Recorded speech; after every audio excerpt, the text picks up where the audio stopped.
Hello friends. इस channel पर हम डिस्कस करेंगे क्लास 12th आईएससी बोर्ड के अकाउंट्स का सेकंड सेमेस्टर के सारे चैप्टर्स, जिसमें पहला चैप्टर रिडेम्पशन ऑफ डिबेंचर्स हम इस वीडियो में डिस्कस करने वाले हैं। रिडेम्पशन का मतलब होता है repayment of amount of debentures to debenture holders. जैसा कि हम जानते हैं कि डिबेंचर्स एक तरह से कंपनी की लाइबिलिटी होती है। तो जब कंपनी उस लाइबिलिटी को डिस्चार्ज करती है या उस कंपनी उस लाइबिलिटी का पेमेंट करती है, उसको हम कहते हैं रिडेम्पशन करना। रिडेम्पशन पार पर भी हो सकता है और प्रीमियम पर भी हो सकता है। अब ये जो रिडेम्पशन के लिए जो सोर्सेज होते हैं, यानी कि आप रिडेम्पशन के लिए जो आपको अमाउंट चाहिए होगा, जब आप कोई लाइबिलिटी डिस्चार्ज करोगे तो ऑफ कोर्स आपको कुछ पैसा चाहिए होगा, फंड चाहिए होंगे। तो वो आप कहाँ से अरेंज करोगे? तो उसके लिए तीन ऑप्शन आपके पास हैं। आप चाहो तो आप केवल कैपिटल से अपना रिडेम्पशन कर सकते हो, या फिर आप केवल प्रॉफिट से कर सकते हो, या फिर कैपिटल और प्रॉफिट दोनों के मिक्सचर से कर सकते हो। जब आप आउट ऑफ कैपिटल करते हो तो इस मेथड में आप कोई भी रिजर्व नहीं बनाते, यानी कि आउट ऑफ कैपिटल करते टाइम सारा पैसा कैपिटल में से लिया जाएगा और कोई भी डिबेंचर रिडेम्पशन रिजर्व क्रिएट नहीं होगा। डिबेंचर रिडेम्पशन रिजर्व ये कौन सा रिजर्व है? डिबेंचर रिडेम्पशन रिजर्व एक ऐसा रिजर्व होता है जो कंपनी डिबेंचर्स के रिडेम्पशन के लिए बनाती है।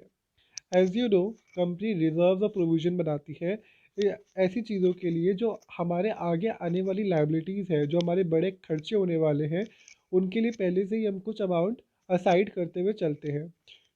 इसीलिए डिबेंचर के रिडेम्पशन के लिए एक बड़ा अमाउंट कंपनी को चाहिए होता है, जो कि एक बार में कंपनी के निकाल पाना मुश्किल है। तो कंपनी उसके लिए पहले से ही रिजर्व बनाते हुए चलती है। उसको हम डिबेंचर रिडेम्पशन रिजर्व कहते हैं।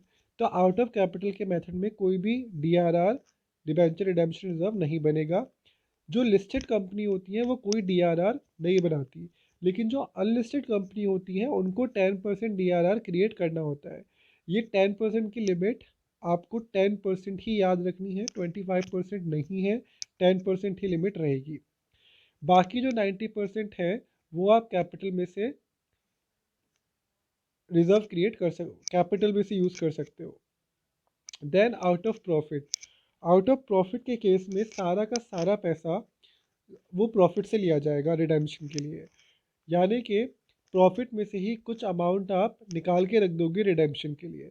जब आप प्रॉफिट में से अमाउंट रिडेम्पशन का निकालते हो, उस वजह से आपका डिविडेंड का अमाउंट भी रिड्यूस होगा, क्योंकि जो आपको डिविडेंड देना है वो प्रॉफिट पे ही कुछ सर्टेन रेट ऑफ डिविडेंड से आप उसे दोगे।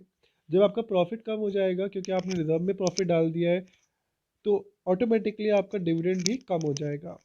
100% रिडेम्पशन अमाउंट कहाँ से लिया जाएगा? P&L से, प्रॉफिट एंड लॉस अकाउंट से। Then out of capital and profit, ये एक ऐसा तरीका है जहाँ पर आप कैपिटल और प्रॉफिट दोनों से ही अपना रिडेम्पशन के लिए पैसा अपने सोर्स क्रिएट कर रहे हो। ये तरीका जनरली अनलिस्टेड कंपनी के द्वारा यूज़ किया जाता है, क्योंकि अनलिस्टेड कंपनी को डीआरआर बनाना होता है। तो वो 10% डीआरआर क्रिएट कर सकती है और 90% आउट ऑफ कैपिटल में से ले सकती है। जबकि जो लिस्टेड कंपनी होंगी वो केवल और केवल आउट ऑफ कैपिटल करेंगी, उनको डीआरआर बनाने की ज़रूरत नहीं है। अब सेबी की कुछ गाइडलाइंस हैं रिडेम्पशन को लेकर के, तो उन्होंने ये कहा है कि रिडेम्पशन रिजर्व केवल नॉन कन्वर्टेबल डिबेंचर्स के लिए ही बनाया जाएगा, या फिर डिबेंचर्स का वो पार्ट जो नॉन कन्वर्टेबल है। नॉन कन्वर्टेबल मतलब ऐसे डिबेंचर्स जो किसी और सिक्योरिटीज़ में कन्वर्ट नहीं किए जा सकते। अनलिस्टेड कंपनी 10% डीआरआर बनाएगी। अब एक्सेप्शन है, एक्सेप्शन जानना हमारे लिए इसलिए ज़रूरी है क्योंकि हो सकता है आपको कोई ऐसे न्यूमेरिकल दिख जाए जिसमें कि लिखा हो कि XYZ company which is a banking company redeems it's debenture. तो ऐसे केस में आपको याद रखना पड़ेगा कि एक बैंकिंग कंपनी डीआरआर नहीं बनाती।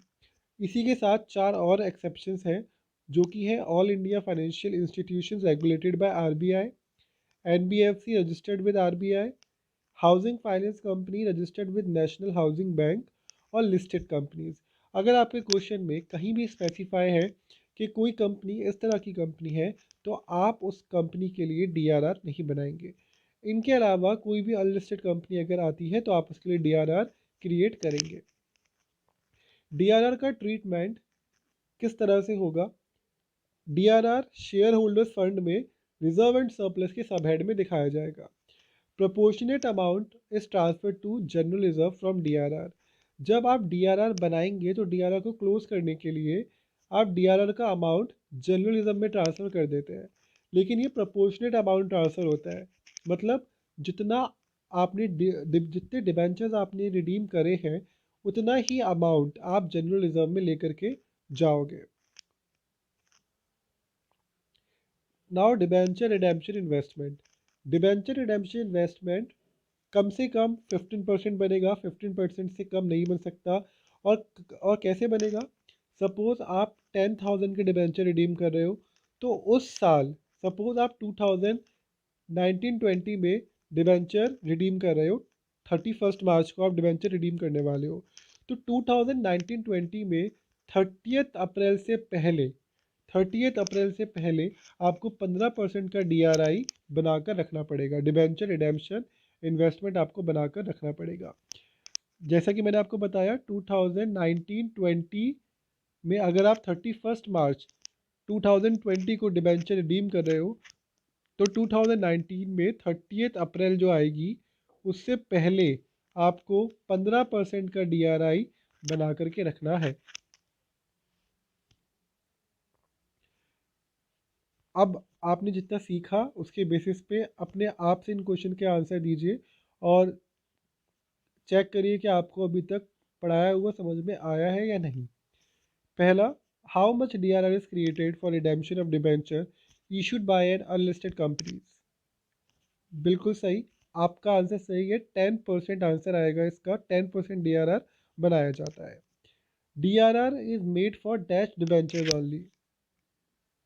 राइट, नॉन कन्वर्टेबल डिबेंचर्स के लिए ही DRR बनाया जाएगा। DRI is to be created before dash of the year in which debentures are going to be redeemed. Correct, 30 अप्रैल से पहले बनाया जाएगा डिबेंचर रिडेम्पशन इन्वेस्टमेंट। एक बात याद रखेंगे कि अगर आप डिबेंचर रिडेम्पशन इन्वेस्टमेंट की बात करते हैं तो वो उस साल बनाया जाता है जिस साल आप डिबेंचर रिडीम कर रहे हैं। सपोज 2019-20 में आप डिबेंचर रिडीम कर रहे हैं तो 2019 30 अप्रैल को ही आप DRI बनाओगे, ठीक है? DRI आप इस साल ही बनाओगे, जबकि डिबेंचर रिडेम्पशन रिजर्व आप प्रीवियस ईयर में बनाते हो। यानी कि 2019-20 के लिए आप डिबेंचर रिडेम्पशन रिजर्व कब बनाओगे? 31 मार्च 2019 में। Got my point? तो DRR बनेगा प्रीवियस ईयर में और DRI बनेगा उसी ईयर में जिस ईयर में आप डिबेंचर रिडीम कर रहे हो। DRR बनता है 15%, सॉरी 10%, और DRI बनता है 15%। सो ये वीडियो इतना ही। अगली वीडियो में हम डिस्कस करेंगे मेथड ऑफ डिबेंचर्स और एक न्यूमेरिकल आपकी ही बुक से, ISC बुक से हम पूरा न्यूमेरिकल करेंगे।